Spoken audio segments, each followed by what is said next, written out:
to the next level in terms of thinking about systems and structural lens.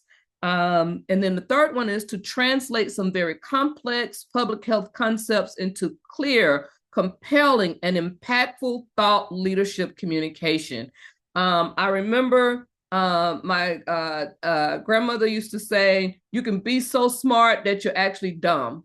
And I don't, and I said, that's some wisdom. What she's saying is that you can have all of this knowledge and all of these, you understand all of these complex public health concepts, but if we don't know how to clearly articulate them so that they land in spaces where people can take those ideas and use them in their everyday lives, we're just sort of talking to each other as a small group of public health scholars and practitioners. So this work, really, podcasting is about learning how to take those big ideas, those big complex ideas, and turn them into and put them into communications where people are using them and quoting you on a day-to-day basis. Well, not day-to-day, but in the work when they are talking about public health and related issues. And then finally, some strategies, right? I'm going to kick you off today, and then I'm going to hand you off to the facilitators that are going to do modules 2, 3, and 4, where you're going to get the more of the technical hands-on in terms of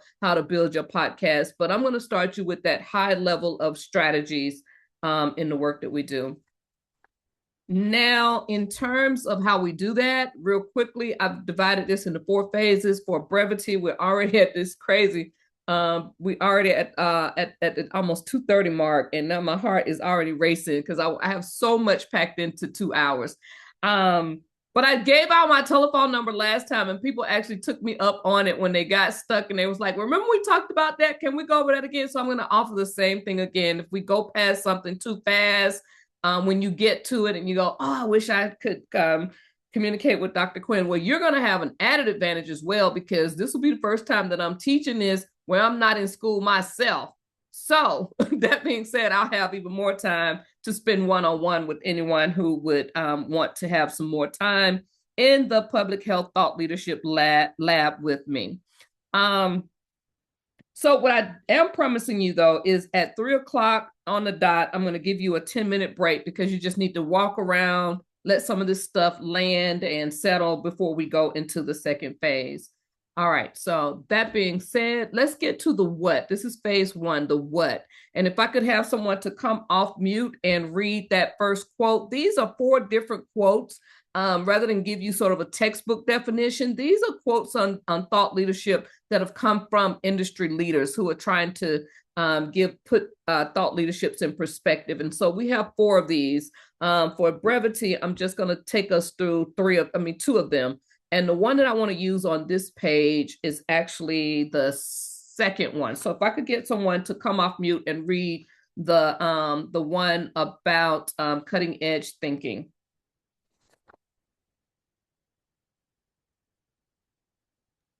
I don't mind. The one that says cutting edge thinking, inspire, and influence? Yes. Okay. I believe thought leaders are not only on the cutting edge in terms of their ideas, but they also know how to inspire and influence others.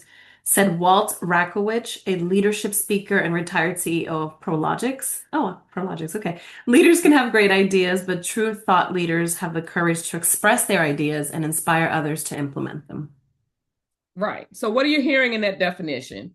You should be hearing cutting edge thinking, which is a combination, right, of being innovative, being insightful, right, and inspiring others to sort of build upon the ideas that you're generating. Yeah, I always say first there's the thought and then there's the thing. The thought leader may generate the thought, but in order to make it a thing, other people have to start to build upon that particular idea, right? And the courage to express that idea. And I know all of us have experienced sitting in the classroom, something brilliant came into your mind, and because of whatever reason, intimidation, the atmosphere, the environment, you don't say what you needed to say, and somebody else says it, and you beat yourself up because you go, I was thinking that. And that is exactly what makes a difference in terms of who said it first, right? Who said it first? The courage to actually express the idea. That is what sets you apart as a thought leader. All right. So I'm going to go to another one, and the second one on this page as well, the value creation one. Can someone read that one, please? Value creation.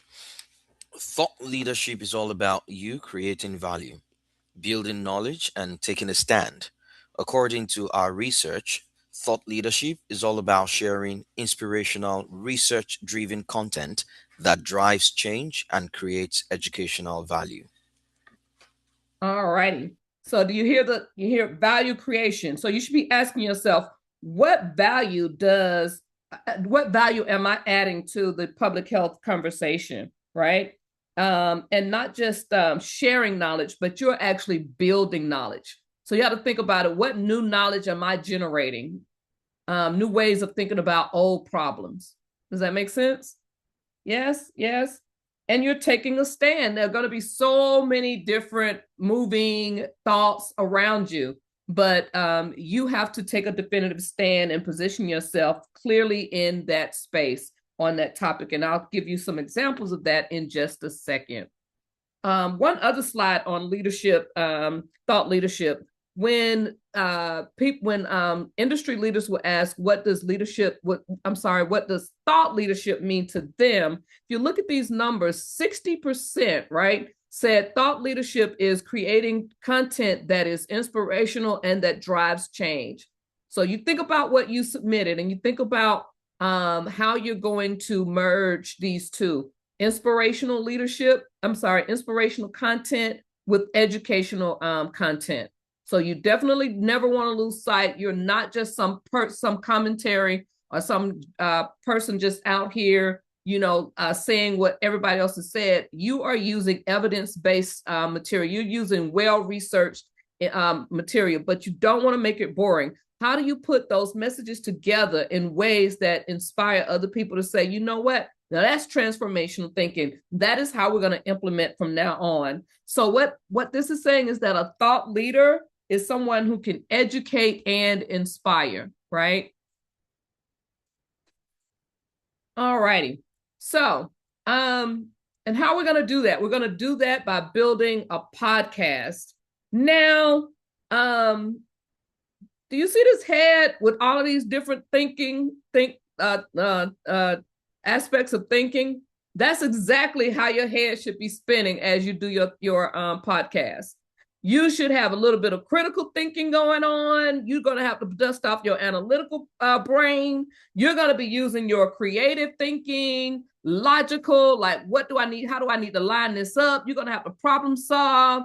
What if somebody quits? Your metacognitive skills. How are people behaving? How are they perceiving me? What am I looking at? Reflective thinking. After you do your first podcast, looking back to look forward, strategic thinking. Where do I really want this to end? What am I, beginning with the end in mind? Abstract thinking in terms of taking all of these ideas that are hanging out there and bringing them all in for a purpose. All of that. That's a lot. That's why I said you need a playlist so that you have all of your songs that keep you motivated. That was the purpose of that. So at the end of this, when your head is about to explode because you are thinking as a thought leader on all these different dimensions, you have to boil down and ask yourself, okay, what am I doing here? Why am I doing this? Right? That's the purpose. What public health issue am I being called to speak on in this moment? What conversations do I want to contribute to a challenge? You can also challenge conversations, right? Change the narratives of existing conversations. And what do I want to be different because my podcast exists? So purpose is not just this starting point. It is actually the through line that connects your ideas, your voice, and your impact. So every time you get ready to start one, go back to your purpose. Go back to that original narrative that you wrote, because that was your authentic voice. That was you sitting down silencing all the noise and saying, this is what I want to write on. And you have to have the confidence that, hey, out of all the people that submitted, I got selected. So someone else believes that this is worth hearing and pursuing. So that's purpose. Then you say, all right, let's get to the outreach space. And in the outreach space, what you're doing is you're saying, who needs to hear this and how will I reach them? Now, outreach happens on two levels in podcasting. Remember, we're using all parts of our brain. You have to outreach to the people that you actually want to be a part of your podcast, meaning you're going to interview these people, right? So, how do I outreach to them? And with some of these people, because of egos, because of time, because of where they sit in the hierarchy of public health, you got one shot. You got one shot to reach out to them. So don't think that you can just send this sort of email. When I say one shot, you got one shot to make a first impression, because they may table you because they can't get to you then. But you want to say something so inspirational and so like, oh my gosh, you got to be a part of this. There's nobody else better. I mean, you don't want to like troll them like that, but you know what I mean? It's got to sound as if this podcast cannot succeed unless this person is a part. That's the kind of energy that you have to dial up. And then on the back end, it's like, now how do I create an audience for this particular voice?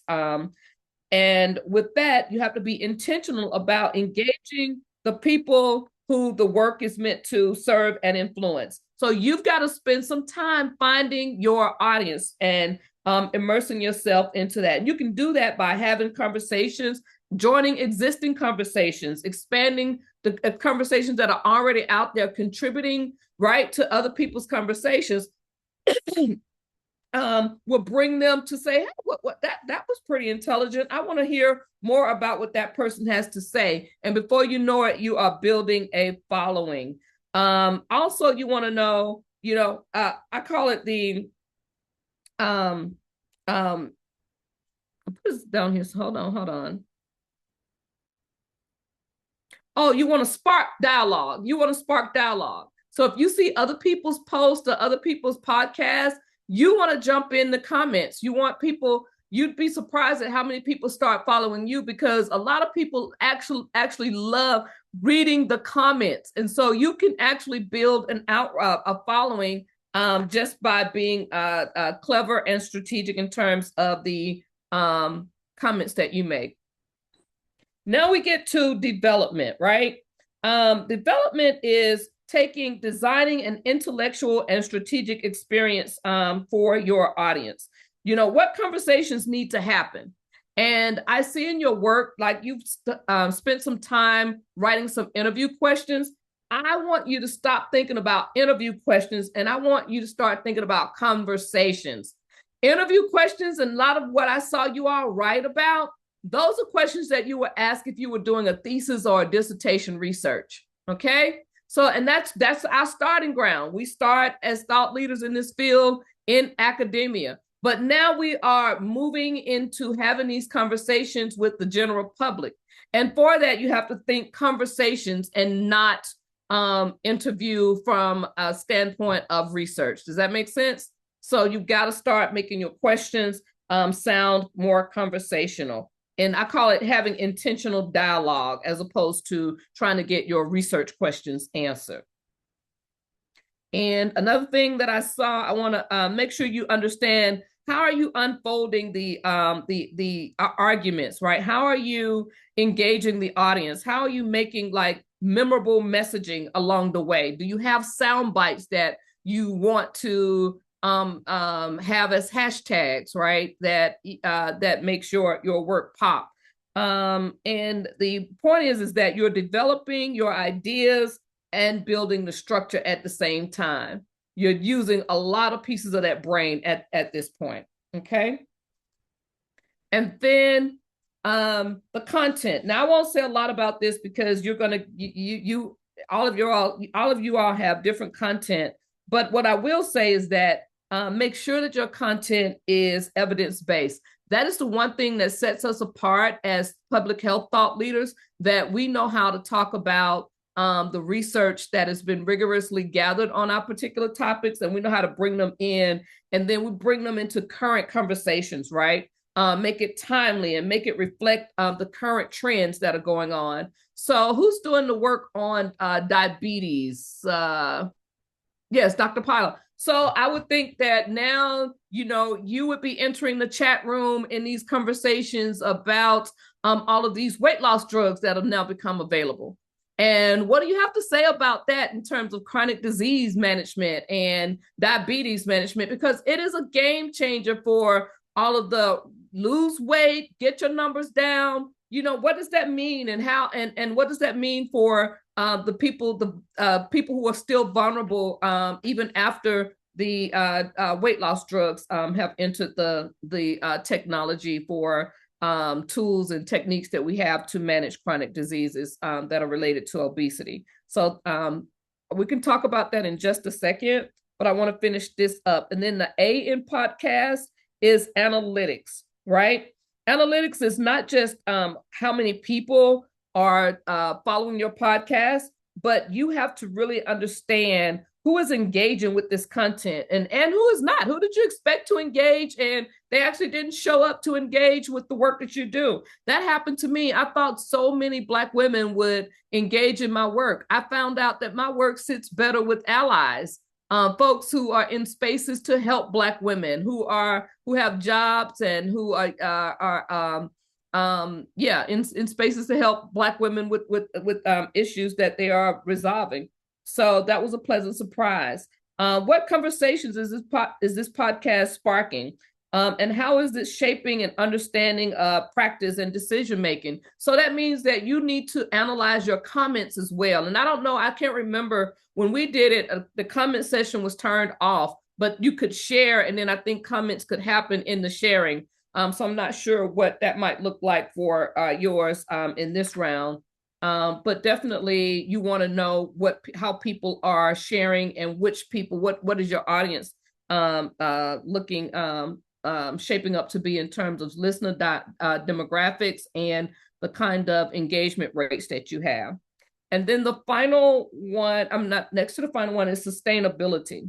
Now I'll say more about sustainability when we come back to scaling.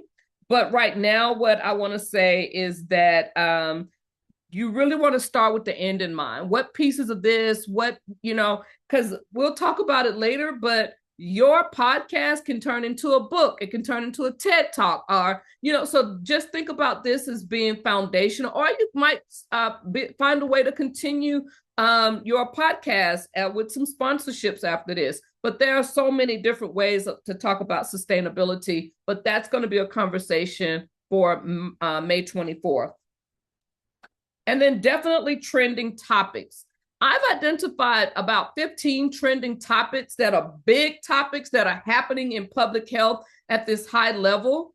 And so I want you all to start thinking about, when I show you this tool that you can use, I want you to start mapping yourself into, am I primarily a part of this conversation of this trending topic, or is it secondary? Or is it a topic that I should jump in and establish myself as a thought leader because I have something to say on this topic that will take it to a next level, right? So I want you to think about that as well.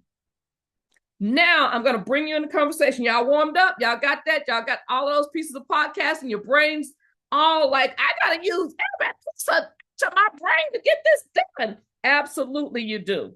Now for this next phase, this is where I put people in the laboratory with me. I looked at your work. Wait a minute. Let me pull those over here. I looked at your work and you can ask me questions back.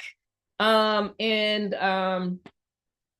we'll go from there. But I want to just spend some time. We may have a few more minutes since just 3 of you are on, and I had planned to have like each one in the seat for about 5 minutes. So let's start. Who's first? Occupational and environmental health inequities. Woohoo! Abila, can you hear me? You got to come off mute because you got to talk back. You're in the lab seat.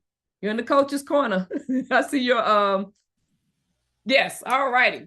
So when I look at your work, here's what I see.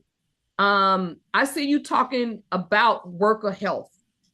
And I want you to see your job as not so much to talk about worker health, but in terms of dialing this up to a thought leadership level, I want you to prove that the way we protect machines is better than the way we protect people. And that's a failure of public health.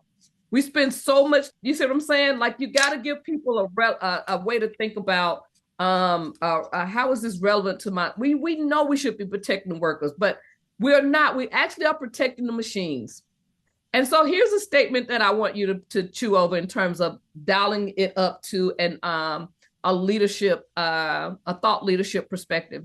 We have built systems that protect machines with precision, but treat human health as expendable. This is not just a workplace issue. It is a public health failure. You see how that establishes you as a leader, a thought leader? You have something to say. It is bold, right? It is a definitive position, and you can generate a lot of conversation around that. So you're saying, I will explore occupational and environmental health inequities, but that's very broad. And thought leaders don't just explore. That's what students do. No, thought leaders name problems. We diagnose a system's failure and we propose a framework to fix it. Does that make sense? So worker health is the worker health is the most underregulated public health system in America. I don't know if that's true, but if I was working in this field, I would try to research that and make that statement true, because that's what gets you on CNN, right? That's what gets you on CNN. If we audited human health like we audit machines, we would uncover preventable harm at scale, problems that we can fix. The other thing that I was like, okay, these are just case studies, just me as someone watching the news. I was like, oh, he needs to humanize these in his work. Amazon warehouse conditions, people, getting fingers cut off and with all of not knowing how to being trained properly on the machines. Tyson's Food with the outbreak, and they locked those people in there and still made them come to work during COVID-19. The Tesla factory injuries, right? The postal service. Someone in my community died of a postal heat. So humanize this so that if one of these goes down, they say, oh, we know who's doing this work. We know who can give us some thought leadership on this particular issue. He does a podcast that talks about this very issue. And he says, this is not just workplace where, only the strong will survive. This is actually a public health failure that impacts all of us. All right. Does that make sense? How are you feeling about the lifts that I gave your work? This is light. Yeah. Okay. This is light. Thank you. You're welcome. You're welcome. All righty. So, Emily, what's your project? Whose is this? I don't have the names. That's not yours. Nope. That's you. This you? Uh-oh. Well, I must have missed somebody because that's all I have. What is your project? It was the one before this one, I believe. Access to medicine? Yes, that one. Oh, okay. All right. I know. Okay. So you ready? Oh, I'm ready. Right. I'm ready. Give it to me. All right. Yours hits home for me because this is an issue that I grapple with. And I actually talked about this in the work that I did in advancing Black feminism and public health, because I grew up in one of these low income communities, and went to school in a district where we were in the same school district, but just based on going to a different school in a different zip code, all Atlanta public schools, one group of youth got to take Hebrew studies and Arabic classes. And I did not get that, but I still got a chance to go to Israel as an exchange student. And I worked in the field as an political intelligence officer. And it would have mattered if just my zip code had been different, that I would have gotten one of those classes. Instead, you know what? Once I got to Washington, D.C., I had to go to George Washington and pay for Arabic classes on my own. When my zip code, had I been in the right zip code within the Atlanta public school system, I would have gotten those classes for free. So your project struck a nerve with me, like, she got to get this, she got to take this to a whole nother level of leadership. And so this is what I came up with for you, Emily. So you come in with this, what I see in your work, you saying, okay, low income communities have limited access. We know that. Your work is not about where healthcare exists. It's about how systems determine who it actually can reach and who actually is not getting reached. So I want you to name the term geography in your work. Geography as a public health system determines access, trust, and outcome. You see, geography. And then healthcare access is not just about availability, it's how communities are geographically and historically positioned in relation to care. We don't just have healthcare deserts, we have healthcare design failures. Because what I see is, when we talk about food deserts, we can just you can just put some food, or we can just change the way in which we distribute food in that. But healthcare desert is something really, really major about a healthcare desert. And I'm like, no, this is really a healthcare design failure. And so this is your new leadership positioning from my brain to yours, and you can play with it if you want to. Proximity to care does not equal access. I can be living across the street from a hospital.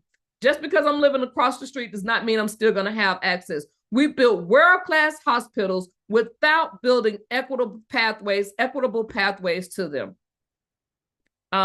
Any major city, and now in rural, you see at least one huge hospital that looks world-class. You can have somebody living in Europe and they can be performing in operations on somebody in Florida because of all of the technology that we have.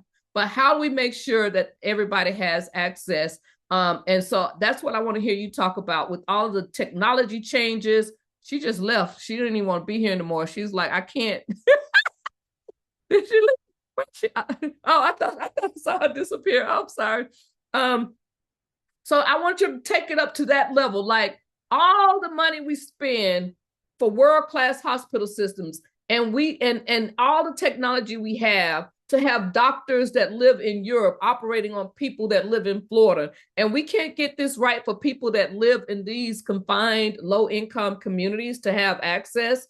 As we would say in the hood, miss me with the bull. Okay, I'm supposed to be preaching. I got to put up my cuss words, but I said what I said. I love it. Right. So did you see how I elevated this to talk about, not just low-income communities? No, this is a geographic issue overlaying, a healthcare design failure that can be fixed if we just talk differently about building equitable pathways to the hospitals that are already in existence. And another thing I thought about in your work is the conversations that I had with some of my friends who are medical doctors, and they are afraid to speak up because they were like, I can't even go on a vacation this summer. I'm like, why? I mean, I've been in school for 3 years and I'm going on a vacation this summer and I haven't worked in 3 years, no contracts. And she was like, well, we don't have the Medicaid patients. So many people have been put off Medicaid. And I'm like, you are not out here advocating for public health. Like, your livelihood is now online. She's like, I don't want to be embarrassed to make people think that I'm poor and that I'm only advocating for selfish reasons. I'm like, no, you are part of the system. Healthcare design failure. If you don't get out here and talk about limited access, who else can except somebody who just 2 years ago was treating these same people, and now community healthcare has taken a back seat because Medicaid and Medicare is being gutted. So you should be on the front lines. So this is one of those places also where public health and healthcare advocacy can meet. Does that make sense? All righty. Oh, you just grinning, Doc. You like pain, don't you, Dr. Payne? I'm next. All right, you got next. So that's me, yes. Yeah. I did see some strong emerging writings in your work in terms of structural barriers influence diabetes outcomes. But I want you to understand, again, you're not just exploring diabetes. I need y'all to start putting these sort of researchy hats, up and put on these. I have something to say. I have a position to take. I have a thought leadership paradigm for this particular issue. So you're challenging when I saw your work, I said, she's challenging one of the most entrenched narratives in healthcare, that it's the patient's problem. that it's the patient's problem, that we've got all this healthcare, they've got all of these tools, techniques to manage diabetes and other chronic diseases, but the patients just won't cooperate. But what I hear in your work is that you are reframing how we interpret patient behavior in the context of how the system is designed. Correct. So I would think that your guiding question becomes, so what, and even though this is a question, I want y'all to think about this. It's also in the way you ask the question that puts you in the leadership seat. So what does so-called non-adherence really reveal about the systems and not the patients? When people are not adhering, what does it say about the system? So you're flipping it. You are changing the course of the argument. Yeah, we're going to talk about non-adherence, but what does it say about the system's failure? And then a statement, we cannot continue to evaluate patient outcomes without evaluating the systems patients are required to navigate. So you're not saying one or the other, you're saying it's and both. Yes, we're going to look at behavior outcomes, behavior indicators, that is important, but we're also going to look at some systems indicators. And then what is often labeled as non-adherence is actually the results of systemic barriers that make consistent care difficult or unsustainable. You know, giving people medications that have to go into a refrigerator. Do we know that they have lights? Do we know that they have a home? Things of that nature. What else is in that refrigerator? Patients are navigating systems that were not designed with their realities in mind. Having to go to work, people working in cubicles where you don't have even the space if you need to go and do something medical. You don't want to do it in this big old open space. So even with that, understand the sitting ethnographically, right? Motivational interviewing, understanding people's real live experiences. So do you see the lift in not just talking about structural barriers influence behaviors, but you're making a statement that no, these systems have got to be interrogated, right? On a level that helps us to understand why non-adherence is happening because of the system's failures and not necessarily the patient's. The individual, correct. Thank you. Yes, I see what you're saying. I love that first question there. Thank you. All right. So everybody's stuff is on the table now. I can have questions from you all on what I lifted up to you.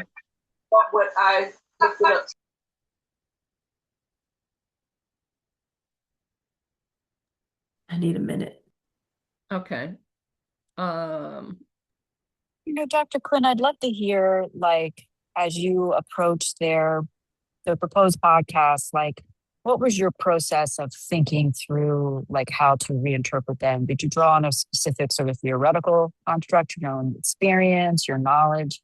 Just a little bit about that process. I put on the hat of everything is structural and everything is systemic. That's the problem. I assumed that the individual would be better off if the systems and the structures were overhauled. And that's how I came at everybody's work. That when I look at, what what this fellowship is about, right? It's about democratizing public health, and it's about bringing new thoughts to old issues and disrupting narratives. Oh, and I forgot to tell y'all, I won the award for being a disruptor with my work. So that's why these sound so like flipped over the top, just turned upside down. So everything, start thinking, how do I disrupt the systems and how do I disrupt the structures that keep getting us the same patient outcomes? I saw your hand, Doc. Oh, was that not a hand up? I couldn't be less surprised that you won that. That's amazing. Congratulations to you. No, I won from you all in 2022 is so long ago, they forgot. Oh, you're talking about that one. I thought you were talking about another. I wear that as a badge of honor. Like, I am a disruptor. I introduce myself as a disruptor. Oh, of course. Little brown glasses fool you. I will disrupt I will cuss in the pulpit. There's some bullshit. Yes. I love it. I love that. I did want to ask, I know we're not meant to have the answers to everything, but one of the comments you made about thought leadership is that we're proposing solutions to the problems that we are identifying. Um, what if we don't have an answer? Or how do I say this? We're not going to have all the answers. So how do we propose some things and not others? Do you get what I'm saying? Like I can't solve this entire problem of the structural issues in healthcare, but certainly have some thoughts around it. But how do we present that, our And ideas as solutions? as a black woman, what I say to that is, solving the issue is not my burden to bear. Okay. You all created this problem. You're going to solve it, but I'm going to put my foot on your neck until you do. So Gotcha. now, I can bring some folks to the table through collaborations. I can bring some people to the table through lived experiences. I may even find a couple of eco systems that have actually solved this and present as a great case study. I can bring you some great thoughts, but you all have the money, you have the budgets, right? You have congressional budgets on healthcare and spending. So I just expect you to use that money and change it around, to use it in ways that reflect the needs of the patients and the need to change the systems. Yes, Dr. Coppington. Hi there. Sorry for being late, but nice to see you, Dr. Quinn, and everyone. Paula, I actually wanted to comment on what you were saying. And it's interesting, right? Like you as the podcaster, unless you're doing a monologue, right? And there's some podcasters who they just talk the entire time, but I imagine you're going to be interviewing some people. So just as Dr. Quinn was saying, there might be some things where you're raising awareness with certain people, right? You're fleshing out what are all the issues so that more people know exactly what are the issues that are impeding diabetes care, right, et cetera. And then you were meeting with different people who, as Dr. Quinn said, right, maybe they've solved this issue in other parts of the world, et cetera. If they've solved, a part of the issue in miniature, et cetera. So I think it's more that way. And so we'll actually go into that during my lecture next week in terms of how you conceptualize your thought leadership. Because if you're like, I'm solving this and I'm talking about it every single day, every single week, I don't think that's the case. I think it's really about awareness and exposure and then the collective solving with the people that you're bringing on your podcast. Thank you so much. Absolutely. Thank you. And it's also how you frame your questions, because one of the questions that I would ask is, if money were no object and you were truly interested in solving the issue of diabetes disparities, for vulnerable people, what would be the three things you would do? You see what I'm saying? That's a whole research project in itself, asking if money were no object and you know what to do, what would you do? Politics aside, you know, yeah. So I'm going to steal that question from my interviewers. I had something in mind like that way to kind of end it with, if you had a magic wand, what would be the thing that you'd change that would make the most impact? I really like that perspective from the guest to kind of share what it is that they think would be helpful in this area. yeah, I always use if money were no object, because that's what people say, but of course it would take money to do that. So let's take money off the table. Now let's solve the issue. That's how I like that. I like that better than the magic wand. Oh, but I mean, we can have Money some black girl talk. magic in there too now. I don't mind. Black girl magic works. That's true. But you're right. Money is always is often put as the thing that is the barrier, right? Well, if Right. that wasn't a barrier, what would you do? Or what could we do with it? Right. Emily, any questions you have as we we got 2 minutes before we take a 10-minute break. But I hope this was helpful for you to see your work and see visually how you can elevate this, just with a few little positioning and rethinking, and all of these statements that I have, hopefully they can be backed up with evidence, but absolutely they are position strong, like this is how I want to think about this issue. But again, my bias is everything is filtered through systemic failures and structural barriers that need to be challenged.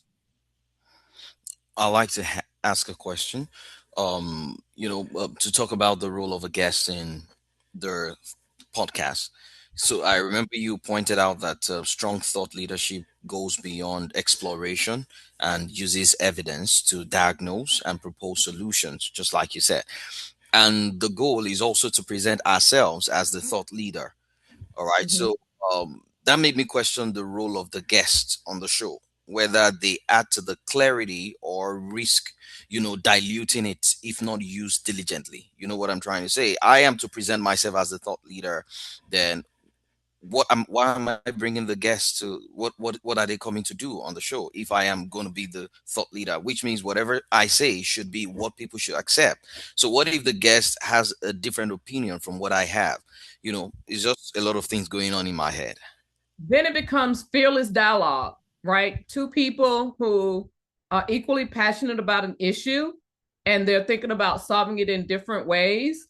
But when I want to just lift up when I said move from exploring to it's almost like, so you're a journalist. Don't you have the journalist background? Who had the, yes, see it? Yes, exactly what I'm saying. So the reason I bring a guest to my show is to add some level of credibility to what I have to say. you know Right. well, now I am, in this case, I'm not a journalist. I as a journalist, you don't suggest, you don't have an opinion. They call it editorial judgment. You are not allowed. It's unethical for you to have that. But this is different. I am presenting myself as a thought leader. I want to be the face. All right, but I'm bringing a guest in. So if the guest has something more authentic to say than what I have to say, will the attention not be focused on the guest? I don't know if you understand what I'm trying to say. I am No, to be and here's what I presented want as to. a thought leader. So if you, I'm looking back at the thought leadership position that I suggested for you, and I don't think that it is in conflict with um, uh, being too judgmental. It is, you're not just talking about workplace inequities. You are redefining workplace health as a public health accountability system. So then your questions, your framing, you're asking all your guests. So what do you see as the issues in terms of public health accountability, non-accountability in occupational and environmental health? You see, it's just a framing, so that's how you're asking them their opinion. You're not, what you think about it, but you're bringing them in to have a conversation about this broken system, these broken systems that continue to really result in deaths and injuries to workers that are preventable. So your positioning is not how I would fix this issue. Your position is there is an issue, and I am inviting people to the table who I know have something to say about how we should solve it, how we should solve this broken or very this system that is failing. All right, we got to go to break, but go ahead, Dr. Carpenter. Oh, I get so excited. I love you, Dr. Quinn. And like everyone, I want you to like really embody, how Dr. Quinn is, because that's how we created this thought fellowship. In the past, we recognized there were some fellows, as much as people say they're a thought leader, they're not. And so we've had fellows who were terrified to actually take real stands on real issues. Being a thought leader means that people will disagree with you. They may disagree with you very angrily, very seriously. And I'm not saying like we're not encouraging that you get death threats from your podcast, but I'm saying to be a thought leader, you are willing to say things that are going to rile some people's feathers. And then just reinforcing what you said, Dr. Quinn. Yeah, you don't have to have all the answers. You can invite people on who are thought leaders. Some people might just be researchers, etc. And there might be people that you invite on who have entirely different opinion from you, but you're doing it to be provocative. Maybe you want to have a conversation and say, you believe the exact opposite of what I think. Tell me why. And sometimes you can have a very fruitful conversation and things that you realize from that and come to a common ground. It doesn't always have to be entirely adversarial. All right. So imagine if you had an opportunity to talk with Elon Musk about the Tesla factory injuries. You said you shouldn't be terrified. You should walk in with the position ready to defend it. And it's not personal. It's just that you now have data to show that systems are failing our workers. And that's your position. That's what you walked into this space to do. That's a wonderful example. Well, Mm-hmm. I have many thoughts. All righty, so we're gonna take a stretch break. I promised you 10 minutes, so let's be back at 3:14 for the second half.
All righty.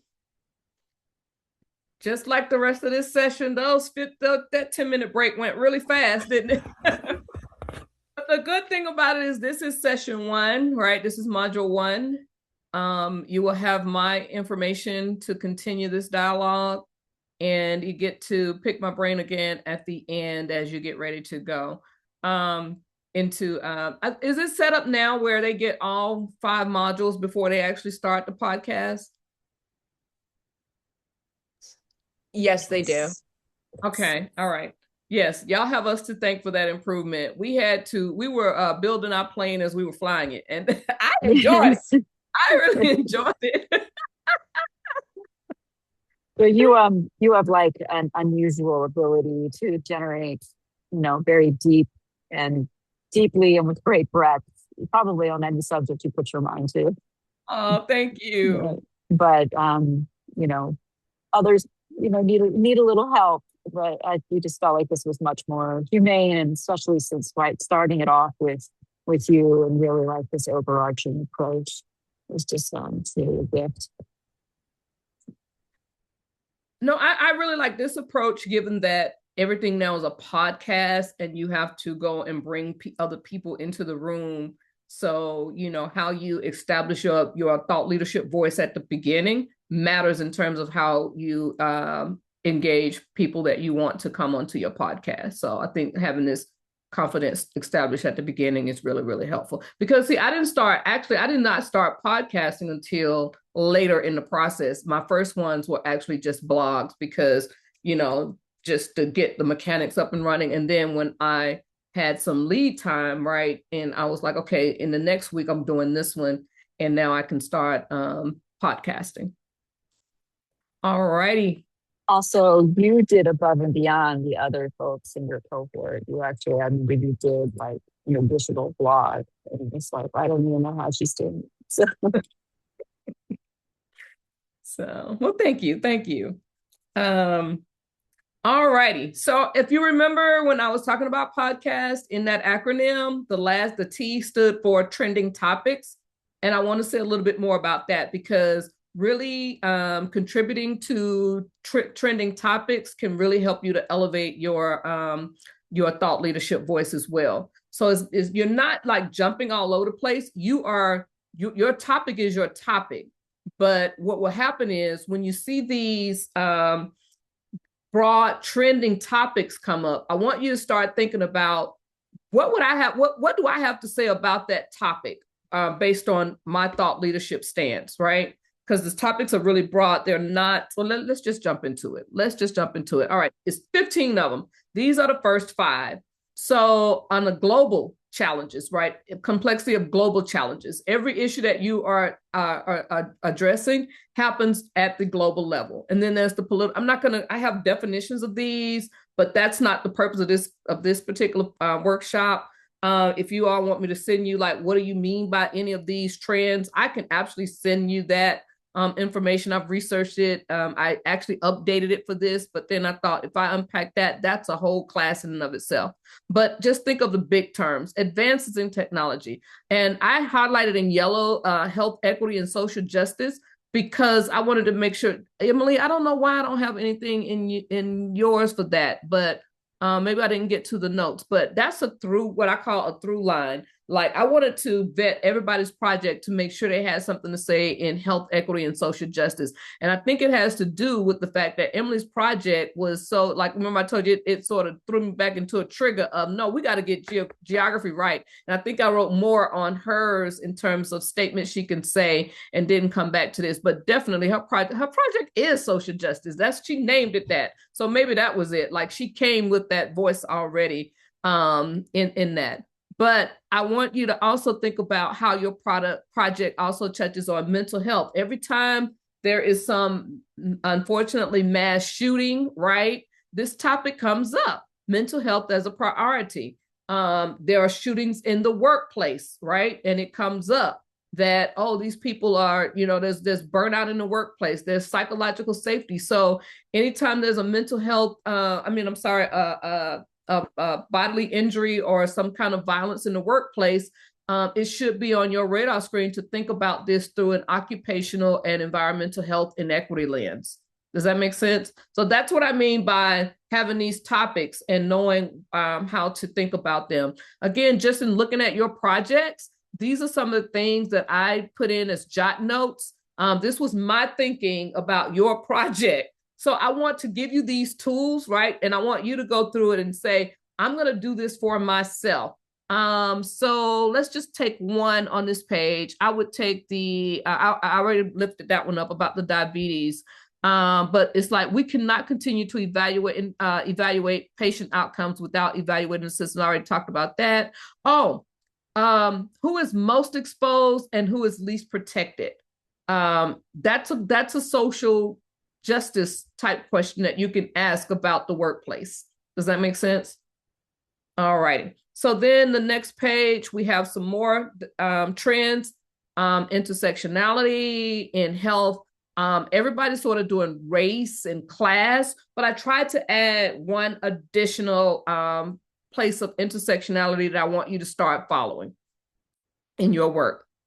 Definitely, Emily, you ought to be all over. Anytime something comes up as geographical in nature that's impacting health, you ought to be all over it in terms of adding your voice to that in that space. And because we are researchers, probably scholars, all of us should have something to say about public health being, data-driven, driving public health decisions using evidence-based materials to lend itself to policy. So not sure why I didn't have anything in your block, but that's some homework you can do, Doc, for yours. Again, just know that I had so many of these going at one time. And so, but I think you're picking up on the pattern, right? That you ought to have something. And then this one, I sort of,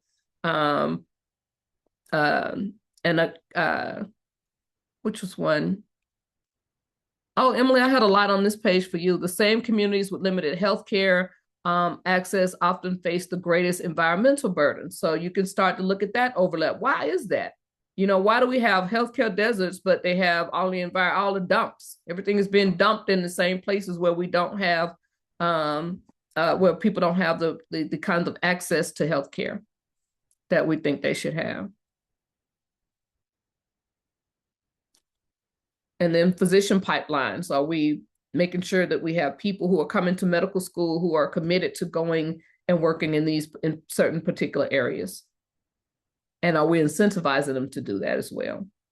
All right, so again, this is a tool that I'll give you all, but I want you all to start thinking, I've got to, immerse myself in the trends because those are the big topics. And these are topics that when I research them, these are things that come up in the news all the time. So if when I talked about taking complex stuff and putting it in a way that it's accessible and it's meaningful for everyday people to start engaging in public health. And I argue that's why nobody is really upset in the public in terms of so many public health people losing their jobs, because they're like, what do these people even do for us anyway?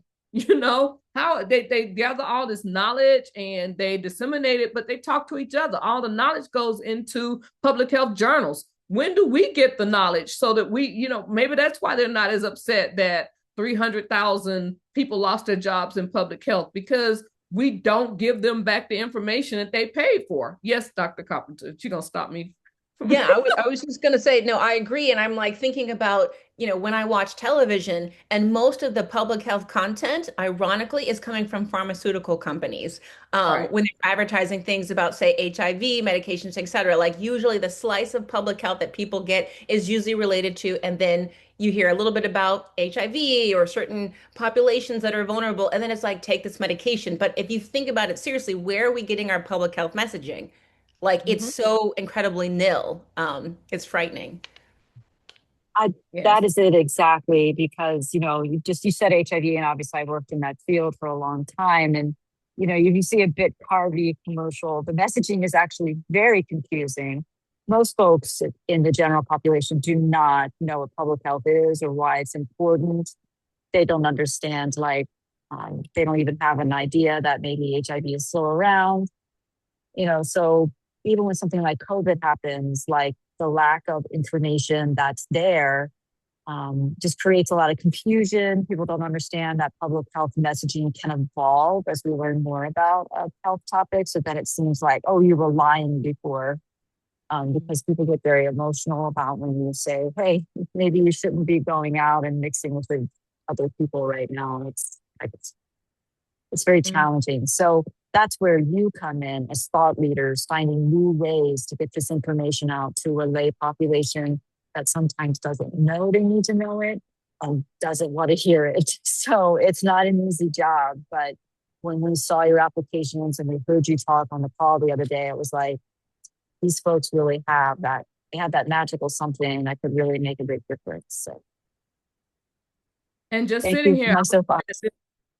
I was just looking at this blank spot in terms of chronic disease care and diabetes and advancing public health and workforce development. You know, what happens when chronic disease management shows up at work, and what happens when you disclose that you need certain time for your medication at work and things of that nature? Who's protecting you, right? Who's advocating for you inside the job space? So even yes, we have medical breakthroughs where we can now manage several chronic diseases and live long term, but what does that look like when it goes to work? So I was just trying to come up with ways in which you can start to see your work as relevant so we can lend ourselves to these conversations. And we know that there's so much to talk about in terms of workforce development and occupational and environmental health and equity. So yeah, so I just want to see your work do the hard lifting to figure out how to make these either primary or secondary conversations. Now, not all 15. If I were doing this work, I would pick top 3. Because again, we're smart, we got big brains, but they can't do all of that heavy lifting. So I would pick 3 of these, and I would own them for the work that I do at whatever specialty area you've carved out. Like which 3 of these that I want to have a voice in those general trending conversations. All right. And when we say that we are going to be in a conversation that's trending as thought leaders, we're not in there just doing random commentary. We're bringing data, right? We're bringing quotes and information and stories from other folks that is valid, that is credible. We're bringing other voices into this space. So I just want to lift that up. All righty. And so now we're on to phase 3. And this is just a little tech tool that I'm going to give you all about the who is leading alongside you. And what I mean by that is, are you following the leaders? Who are the thought leaders that you follow and why? Now, I'm going to give you this tool, and then this is going to be your homework that you bring back. Because when we talk about scaling and sustainability, you ought to know who your potential partners could be in the field. So that's the method to the madness, right? So you ought to know at least one community-based practitioner that is championing this work, meaning they do the work as part of a community-based organization or in the community away from research. And then one thought leader that is working inside the research and university that is doing this work, the work that you're doing. And then one public policy or insider activist, meaning it could be, for example, my Senator Warnock, he took up the whole diabetes, putting a cap on what we pay for insulin. Like if you $35 a month is the number that comes to mind, but I can't remember exactly what that eligibility is, but that's all you're paying. If you can get that, you can live. So who are those folks? Are you following them? The advocate with lived experience. Have you identified one of those? And then another content creator. Who else is doing podcasts, a blog, who's done a TED Talk on yours? But you should have all these people because you want to introduce yourself to them. You want to say, can I come on your show? You know, I come on your show, you come on my show. We do a show together. I don't know, but we're going to show up for each other. But that's what you want. You want to create a community of thought leaders that you can follow them, chime in, and start the sustainability and scaling work alongside others who are thinking. And these are not people who agree with everything that you're saying. All right. These are just leaders in the field that whose voice people are listening to, and decisions are being made because of what they're saying and the way in which they show up in public health. And unfortunately, all of these are not going to be on the side of democratizing health. But you got to know how to fight, against the other side as well. All right. Now the how. How do we put all this together? So are y'all ready for the how? So we got the why, we got the what, the why, the who we need to know, and now how do we do this all? Just how do we get it all done? And this is you got one wheel. I'm gonna give you one wheel with a lot of spokes. So you're a unicycle. That's how difficult it's gonna be for you to move, but you can do it. You can make it work. So right now, I'm in the middle, thought leadership. I'm trying to center you and make sure that you understand that even as I leave and you go into module 2 next week in terms of content development and podcasting, and then module 3 in terms of technical skills building, then module 4 is promotions and marketing. And I did not check this to see if the modules had changed, but last year these were the names of the modules. So, but in any case, what I want you to remember is as you are pivoting around this circle, never lose sight that you are the thought leader in the room, right? That we're just giving you some additional tools to carry you through this process. And so I want to end with this, strategy, how we're going to get this done, strategy. I had some notes on this. Yes, here they are. All right, so let's start with the foundation. You are here because you have decided to be a subject matter expert in whatever subject you have chosen. You're building a voice of authority. And as a thought leader, your podcast is not about sounding informed, but it's about being grounded in knowing what you know deeply. Nobody cares about all the statistics you can rattle off and, all the history, but they want to know that you care about this project deeply. And so that's how, when you're as a subject matter expert, you ought to be shaping your questions. And I think this is what, Abila?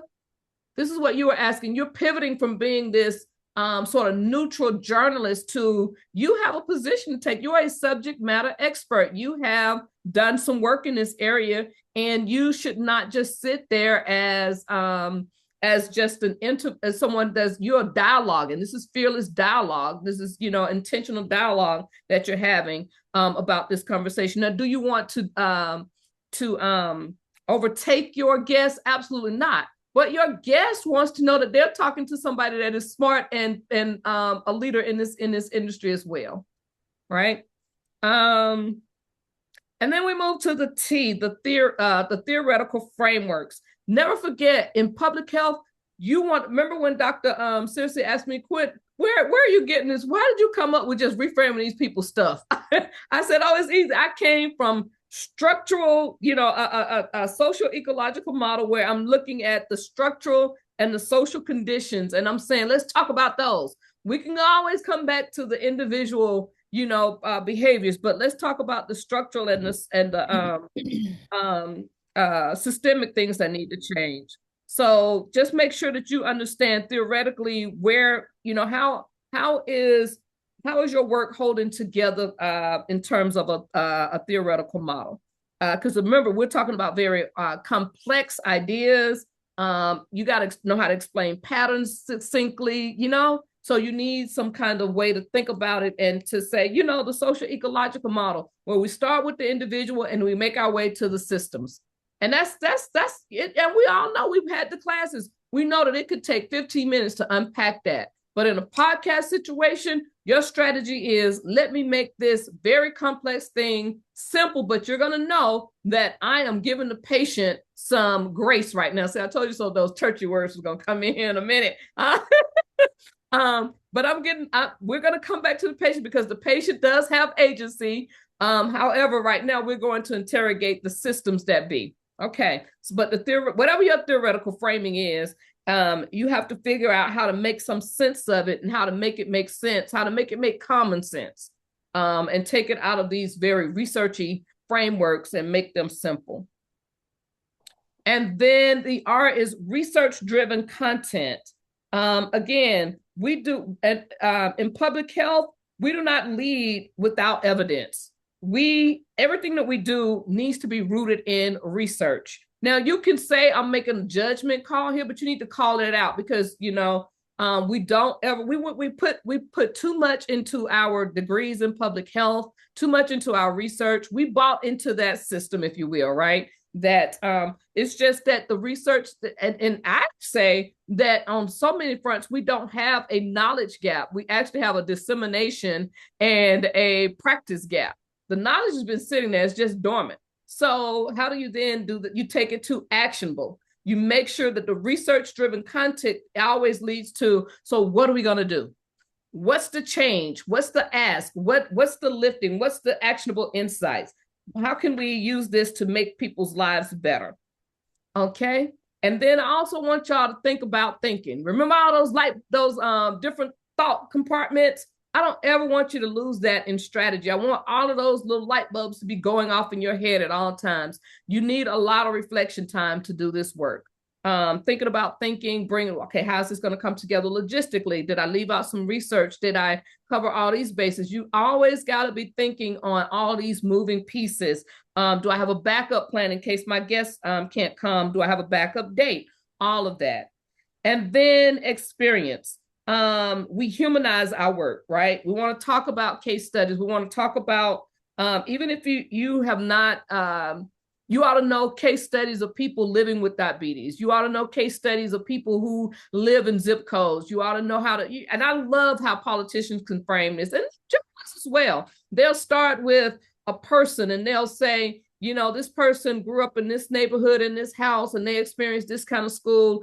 And, Marjorie is not like 300,000 other students, right, who had to experience a school closing and they have to go to school 20 miles across town. I just made that up. But you see what I did? I made you understand Marjorie has to do this, but she has 300,000 other folks. That's what makes this a public health issue, the number of people that are experiencing the same thing. But I took this from experience using some fictitious, but some data.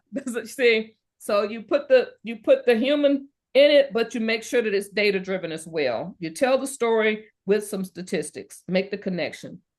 And then the G is goal. So what is the point of all this? Why does this podcast exist in the first place? Am I trying to influence policy? And am I trying to educate communities? Am I trying to shift the narrative? So if you were talking to Elon Musk, you would be trying to shift the narrative because you know what he's bringing into the room. Am I trying to build a new framework? My work, advancing Black feminism in public health. In the 90s, I was one of the first people to talk about that when Black women started getting HIV at alarming rates, and nobody wanted to name what it was. We're not having sex with gay white men. There's somebody in the middle that is having sex with the both of us, and they need to be called out, right? And in my work, I did not call them the down low. I actually called them the low down. That's quite low down of them to be having. So that's my that's my stance on it. Is your goal, so we talk about that. And then the why, the yearning for continued learning. So that's why I gave you that assignment to go out and do that research on who else is doing this work in this space, because you can learn from those people. You ought to have a continued learning mindset. All right. So that's that. Now, the last piece of new information that I want to put in the room, and I think that Dr. Carpenter will pick up from here next week when she gets you in the room with her intellectual powerhouse self. I got to have a drink of water here while I... All right. So these are 5 sources of thought leadership content that you can develop. Your content can be data storytelling. And I actually added this. I call this the evidence translator. And I feel like that's who I am, an evidence translator. And what I mean by that is you're setting yourself apart in public health by telling stories, right? The data informs the narrative. Data storytelling is about the ability to take research, statistics, and trends and translate them into something that people can understand and connect to. You're not just presenting presenting numbers. You're answering. My stuff is out of order, y'all. What do the numbers mean to real life? You might begin with a single patient story, and then, like I said, widen it out to what does have to do with population level trends and disparities and systemic patterns. So the thing about the evidence-based translator is that you are someone who makes data meaningful. So if you already know what data you're going to use, now is the time to start thinking about how am I going to tell the story with these data. And then the next one is industry analysis. And I think about Abila, I'm just butchering his name, but I feel like I see you being more of a systems thinker. This is where you step into analysis, not just what is happening, but why is this happening? You know, because you want to explore all these issues. Like this is where tools like strengths, weaknesses, opportunities, threats, looking at things from political and economic, or social, or technological, legal, you know, environmental, all these angles, global. You know, I'm going to look at this from all these different spaces. And then I'm going to have something to say. And the systems thinker is someone who sees, who helps others see structure and not just the symptoms. Like this whole structure is a failure. And I'm going to take you on this journey to look at it through all of these different components. And then the network connection. So yes, this is a convener.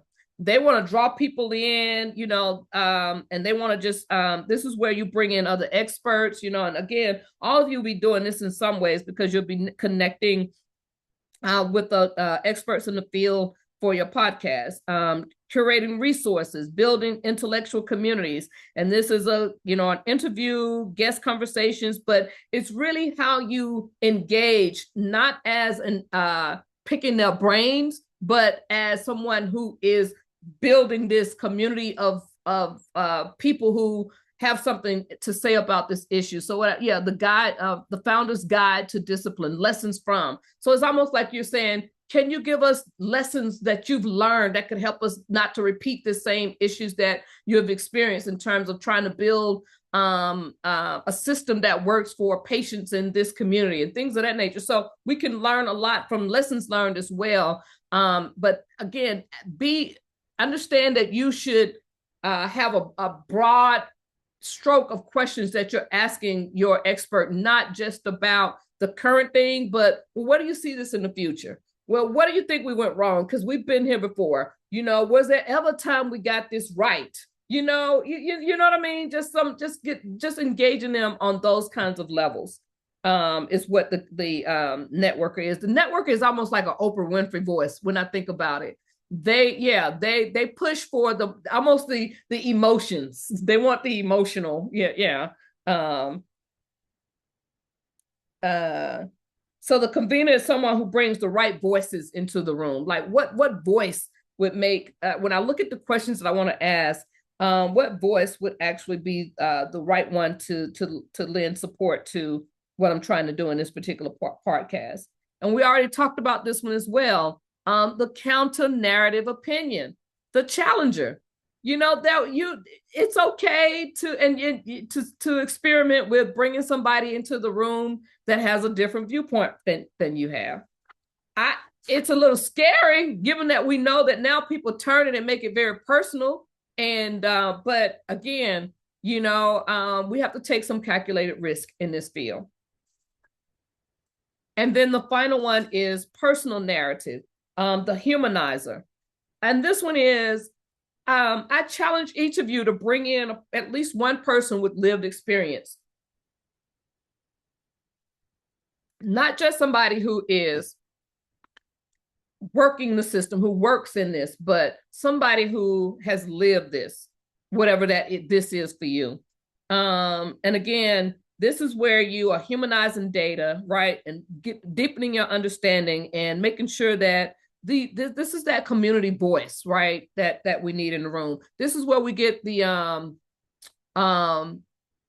Erin Brockovich story. I know I'm butchering her name, but the environmental justice lady is who I call her. She experienced this. She had no education, and she pulled that doggone community together. I still watch this to this day. And she pulled that community together, and she was like, they're not doing this to us this time. We are going to fight back. And just hearing her story just really, really inspires me to know that community voices still matter. Even the way in which we got to Black Lives Matters by a bunch of Black women pulling together and humanizing a story that has been a public health issue for years, the community violence that we've experienced. All righty. So that is that. Now, when you see these voices, this is the last little exercise we'll have for today. I want you to come off the screen and name one or two of these that you think resonates with you, or one you would want to hear more about, because that would help Dr. Candace as she start to prepare her work in terms of content development and how you deliver that content. But what are you feeling? And of course, there are so many others. I had to make some choices, right? These are just 5 types of personas that you can bring into the thought leadership content space. But what's feeling right for you? Who are you? For me, I'm a data storyteller, evidence translator, but depending on the issue, because of how I grew up and how I experienced certain systems and the kinds of parents I have, both my parents lost their lives to alcohol and drugs. I can also go personal narrative if I'm talking about, substance abuse and mental health.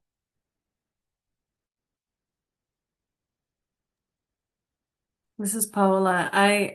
One of the ones that resonated a lot is personal narrative, the humanizer. And it's because I work with patients every single day and I see the stories and I see the impact on that personal level. And it matches, what the numbers are saying, but this is lived experience, like you were saying. So that's one that really resonated with me. And then network connections, the convener, it's just something that I've noticed about myself, kind of getting the right people in the room to have the right conversations. I don't know if that'll be the one of the personas that I'll use in the for this podcast, but just from past experience, I kind of lean towards that one a little bit. But I'm interested in the data storytelling, and I think that actually will go well with the personal narrative because it'll match these numbers that we read about and this research and this evidence with an actual person, right? I think it's often so separate. We just see numbers, but people are actually living through this. Awesome.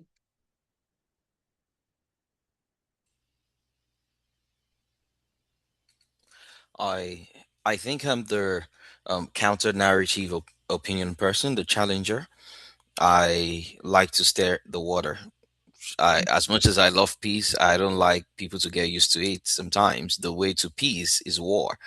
Even if you say 2 + 2 is 4, I want to prove to you that it's not 4. I just want to look for a loophole, just look for something to just stir up the water. So I'm that kind of person, and most of the articles that I've written in this space, they are challenging, I am coming from the point of, the worker rather than being in the system with their organization. I want to see from the point of the worker just to, challenge whatever policy the organization is putting out there. So I'm the challenger part. I'm also the data storytelling person. I love data. Of course, being a journalist, you need to have your facts right before you go ahead to share with people, so you don't misinform them. And I think I'm looking into the industry analysis that you mentioned about me. I think I'm also that kind of person too. Trying to check what has been the normal thing and do a little bit of analysis why it is like that. Is it something that is sustainable? How can we do it differently? So I think I'm those 3. So I'm looking up somebody's name because I want to Trevor Noah comes to mind when I think about I don't know why I see you, and I see you being very polished in this moment, but I see you as also, you can be a bit of a comedian as well. So that's why I'm going to push this a little bit. Um, uh, his commentary, he is always a challenger, but he does it in such a way that you have to laugh to keep from crying at some of the stuff that he brings up politically. So what I could see you doing very creatively that could put you on the map with all these companies that we work for, and you could be the one, like, we cannot say certain things in companies because we would lose our jobs. Almost every place is a will to work state. We will fire you if you do certain things, and you don't have anything to do that you can fight us back with. But what if you took an Elon Musk and found statements that he has made publicly, and then you challenged them? You do the podcast to counter narrative, like this is crazy. Like, look at this is what he's saying, and does he, and this is what's happening because he gets away with this. But every story, or not story, but statement that companies put out to make it seem like it's the employees or the customer's fault that certain things have gone bad. And even when a class action suit goes down, they still do not take any kind of responsibility. And what if you took that and not necessarily had that person in the seat, but imagine if you were interviewing them, and what would you say to counter that? I think that would be really cool to bring that challenger into the room. Yeah, that makes a lot of sense. Thank you. Mm-hmm. Emily, I just been watching reruns of The Devil Wears Prada, so Emily is my favorite name right about now. Well, I'm honored. I would say personal narrative, because I think the reason why I pitched access to medicine as social justice and focusing on lower income communities is because that's how I grew up. I've been surrounded by those communities, and my whole focus and goal is to give a voice to those who don't feel seen or heard.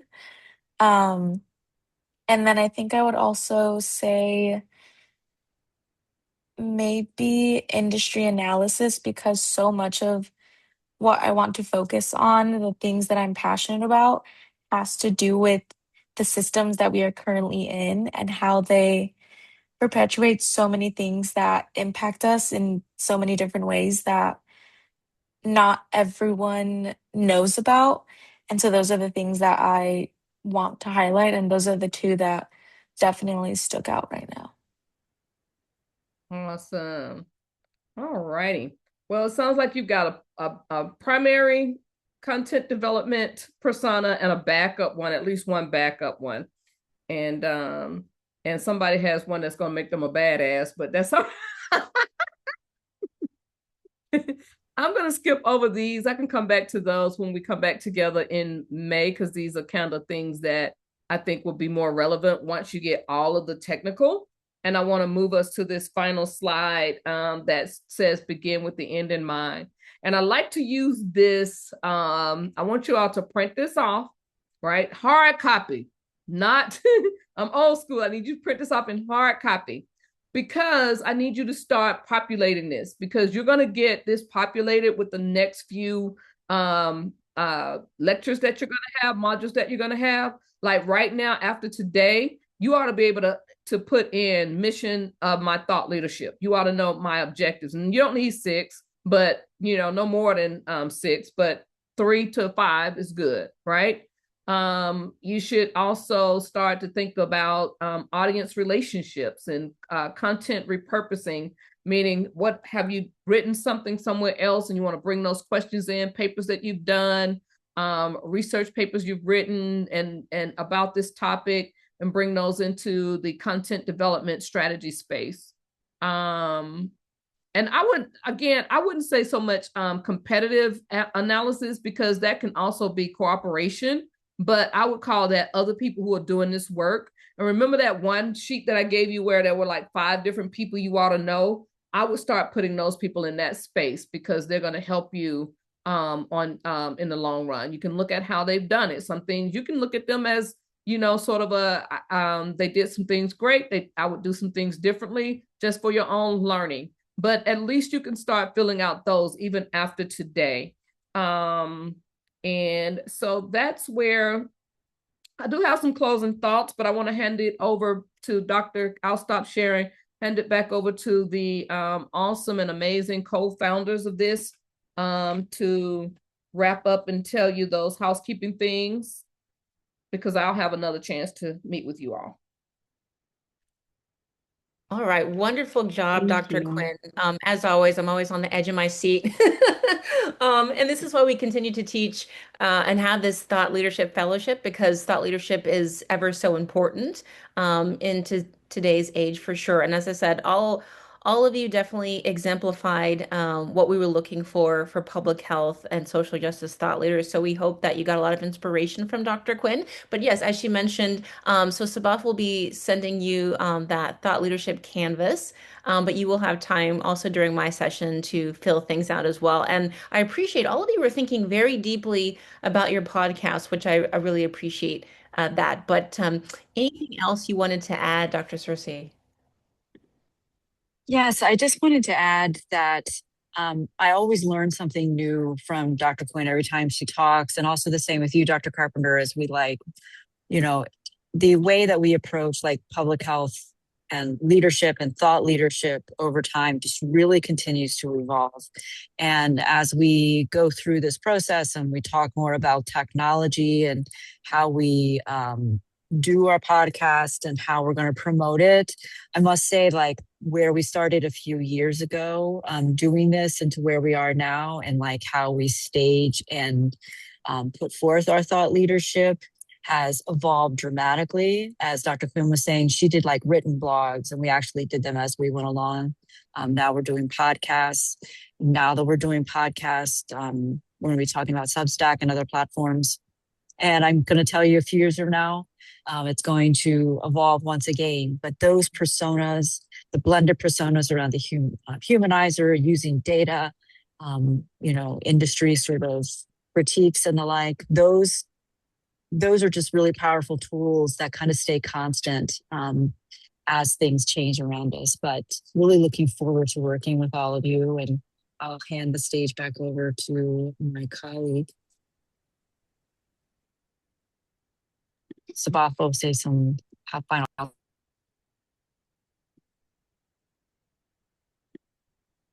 If Sabath is, yeah, if you're having internet issues, well, I think I will go ahead and conclude today's sessions. Thank you for those who've joined. For those of you who didn't, this recording is for you.